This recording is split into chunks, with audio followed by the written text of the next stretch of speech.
Friends, आप सब कैसे हैं? फ्रेंड्स, आज हम एक वर्ल्ड वाइड फेमस डिश बनाने जा रहे हैं। इसको हम स्टू कहते हैं। ये दुनिया के हर कोने में किसी न किसी वेरिएशन में ज़रूर से बनता है। अब अगर हम इंडिया की ले लें तो नॉर्थ में और साउथ में दोनों में ही स्टू बनता है। लेकिन नॉर्थ और साउथ के बनने में सिर्फ एक बेसिक डिफरेंस होता है। साउथ में कोकोनट मिल्क यूज किया जाता है, जो कि नॉर्थ में नहीं यूज किया जाता है। स्टू एक स्लो कुकिंग डिश है। इसको आप वेजिटेरियन भी बना सकते हैं या नॉन वेजिटेरियन भी बना सकते हैं। जैसे मटन, चिकन किसी का भी बन सकता है। ये बेसिकली 2-4 चीजों को मिक्स करके मसालों के साथ धीमे आंच पे पकने के लिए छोड़ दिया जाता है और ये आधे पौने घंटे में अपने आप ही एक पक करके स्वादिष्ट डिश तैयार हो जाता है। आइए फ्रेंड्स, देख लेते हैं कि इसमें हमें कौन सी इंग्रेडिएंट्स चाहिए होंगी। ये चिकन लिया है मैंने 1 किलो, मीडियम साइज कटी हुई है। ये लगभग 1 किलो प्याज है, बड़े टुकड़ों में कटा हुआ है। ये अदरक को कूच लिया है मैंने और ये लहसुन को भी। टमाटर भी बड़े क्यूब्स में कटे हुए हैं। आलू लिया है, ये भी 2 आलू हैं जिसको मैंने क्यूब्स में काटा है। 2 गाजर हैं जिसको फिर से मैंने क्यूब्स में काटा है। ये 5-6 मशरूम हैं जिसको फिर मैंने बड़ा बड़ा क्यूब में काटा है। और ये कुछ साबुत गरम मसाला है जो एज इट इज यूज होगा। ये गरम मसाला में मैंने इलायची, लौंग, बड़ी इलायची, जावित्री, धनिया, जीरा और तेज पत्ता और मिर्च लिया है। हल्दी 1 चम्मच लगेगा और नमक स्वाद अनुसार। तेल बिल्कुल जरा सा चाहिए हमें। मैंने ऑलिव ऑयल लिया है, आप जो भी ऑयल यूज करते हैं वो यूज आप ले सकते हैं। ये अब मैंने वेसल ले लिया है। इस वेसल में सबसे पहले प्याज को एक लेयर नीचे बिछा देना है। इसके ऊपर हमें चिकन के पीसेस डाल देने हैं।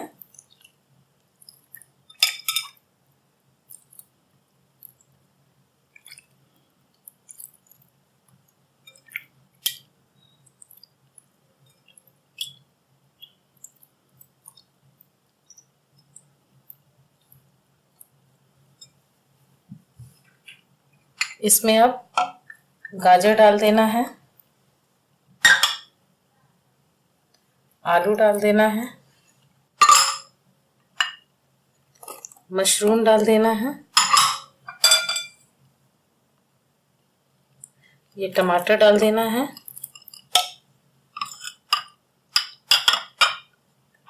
और अब फ्रेंड्स, इसमें ये सारे मसालों को हम इस मसलिन क्लॉथ में बांध के इसमें पोटली बना करके डालेंगे, ताकि ये सारा फ्लेवर तो हमें मिले पर ये हमें रॉ पीसेस खाने के टाइम पे मुंह पे ना आए।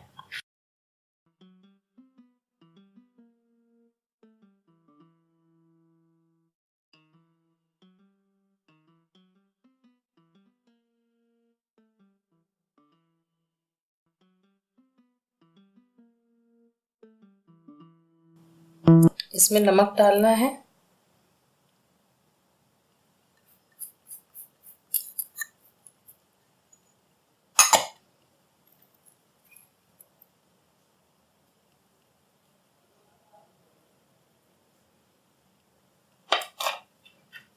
और ये जो बाकी बचे हुए प्याज हैं इसको ऊपर से ऐसे डाल देना है और इसमें बहुत ही थोड़ा सा आधा कप के करीब पानी डालना है, 1 चम्मच के करीब ऊपर से।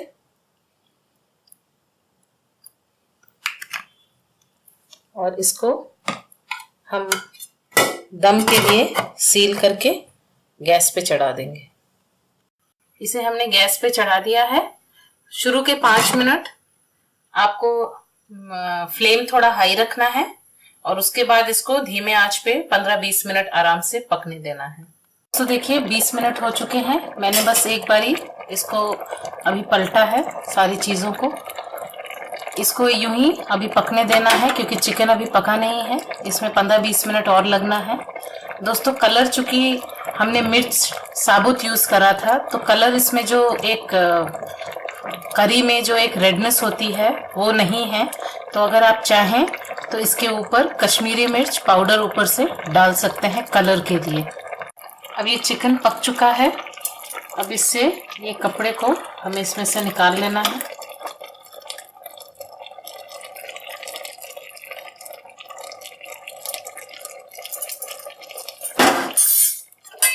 इसे अब मिक्स कर लेंगे। ये बिल्कुल तैयार है। इसमें थोड़ा सा मैं घी डालूंगी, 1 चम्मच के करीब, थोड़ा सा एडिशनल फ्लेवरिंग के लिए। थोड़ा सा मिक्स कर दूंगी। अब ये 1 चम्मच के करीब कश्मीरी मिर्च,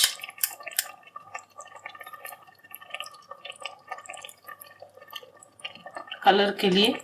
दोस्तों ये सिर्फ कलर के लिए है, ये फ्लेवरिंग के लिए नहीं है। इसे मिक्स कर लेंगे।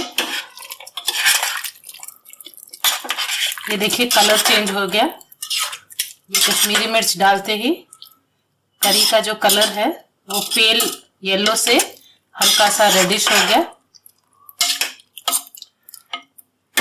अब इसमें हम धनिया पत्ती डाल के इसे गार्निश कर लेंगे। अब ये देखिए ये पक के बिल्कुल तैयार हो चुका है।